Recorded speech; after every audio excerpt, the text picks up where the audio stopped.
Oh, hello YouTube! Today in the Naughty Librarian, I am doing a rant review of the Bourbon Kings by J.R. Ward. So I kind of wanted to do like a femme fatale look because, bitch, I came to slay. So the Bourbon Kings by J.R. Ward.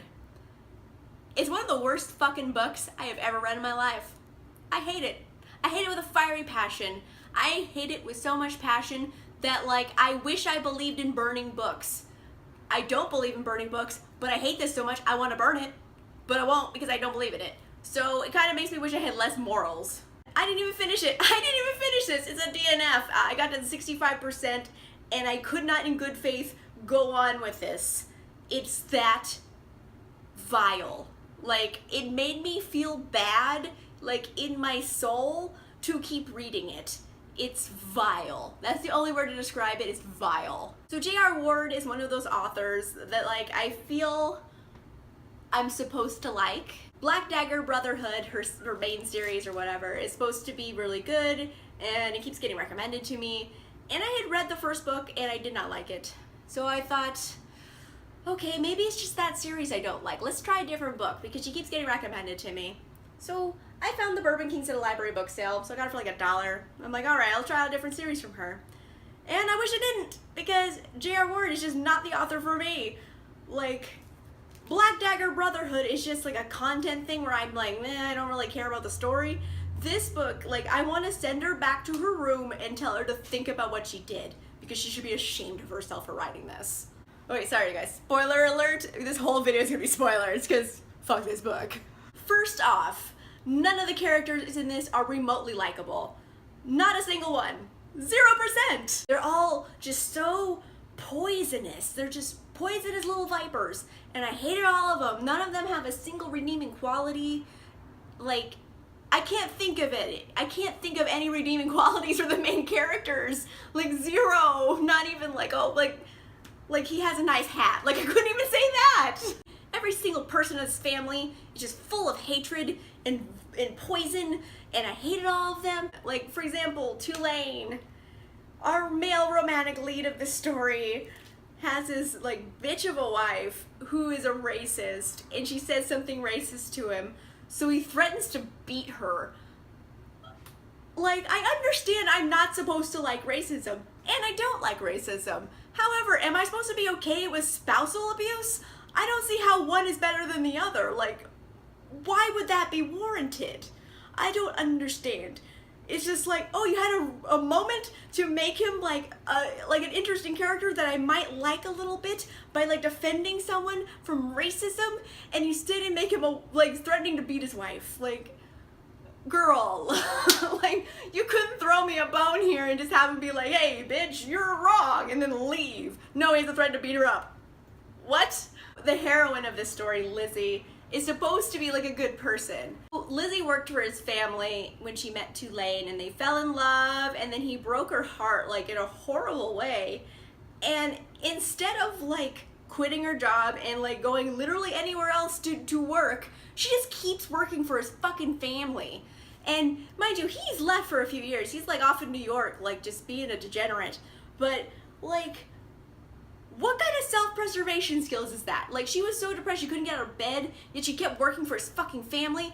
Why? Like, I know she's supposed to be likable, but I don't like her because she's fucking stupid.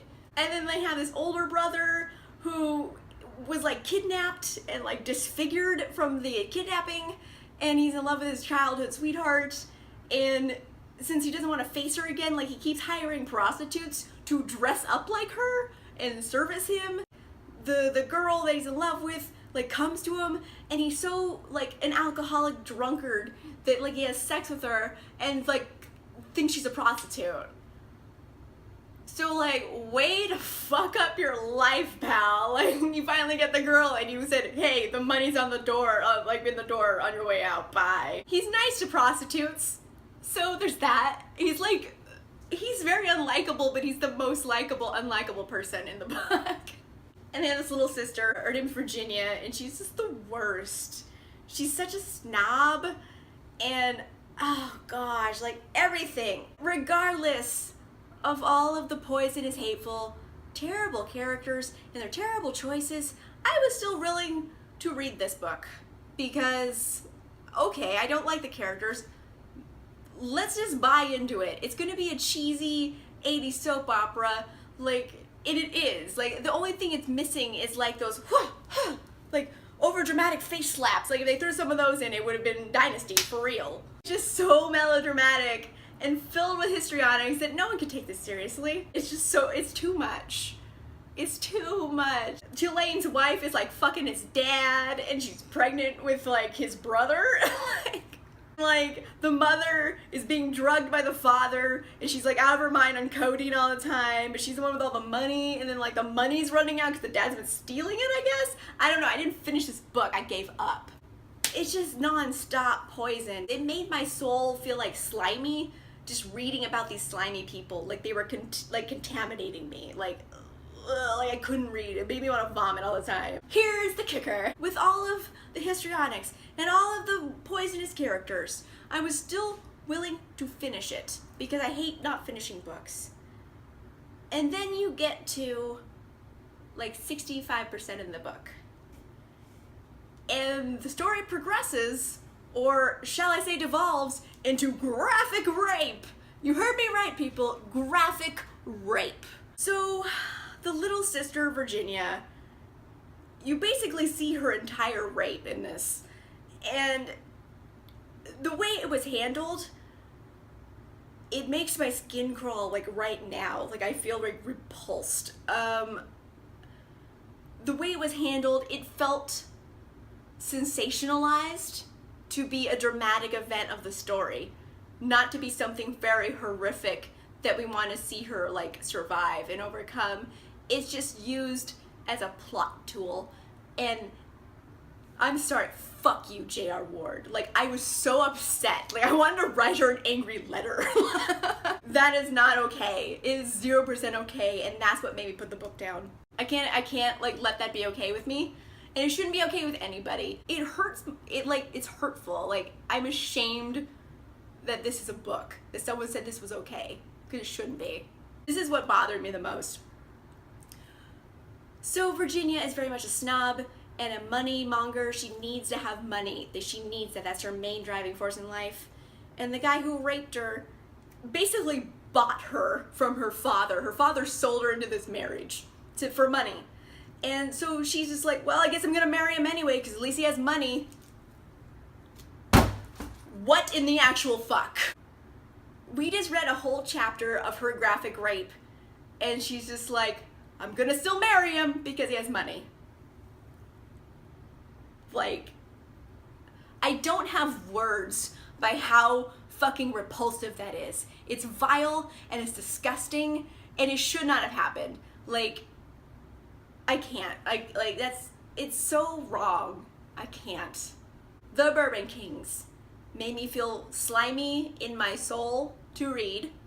It's vile and disgusting and filled with poison, and I hate it with a fiery passion. I want to burn it. I don't believe in burning books. That's the only reason it's not on fire right now. My hatred of this book makes me like a little crazy because like if I think about like if I had a friend and I found out that they really, really like this book, like I don't think I could be friends with them anymore because I feel like we have a fundamental difference of opinion about like life. Like that's how much I hate it. Like I would end a friendship over this book. Second part of my crazy hatred of this book, I went to the bookstore the other day, and I know this is a fucked up thing to do, but like I saw it on the shelf and it's sequels and I flipped them all around. Like I turned them backwards. So and I know that's fucked up because I don't want to like limit people's like resources because people are allowed to read what they want to read.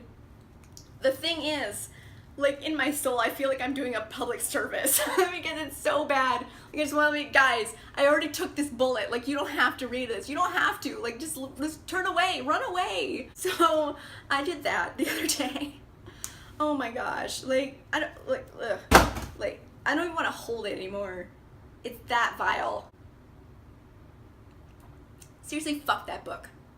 Fuck that book and the horse it rode in on. I hate it. I hate it forever. If this book was just bad, it would have been okay. I wouldn't have made this whole video about it. The problem is, it's fucking disgusting. Please don't read this book. This is my one heartfelt public service announcement to say, please don't read this book. Please don't. Please don't. There's no redeeming factors. I'm sorry, J.R. Ward. Like, we could have parted as like, okay, maybe you're not the author for me, but other people like you. But you wrote that, and like, it has like earned my scorn forever. Ooh. I'm gonna have some more wine and calm down because I worked myself up into a tizzy. Please comment down below and let me know what you thought of this book. Do you agree with me? I hope somebody will agree with me. If you disagree, also let me know. I want to know your opinion. However, you are not going to change my mind. I will always hate this book. There's nothing you can say to change my mind, so please don't try to change my mind. But yeah, if you have something to say, please say it down below. Yeah, so if you like this video, please like and subscribe, and I will see you guys next time, hopefully without anger in my soul. Alright, bye guys.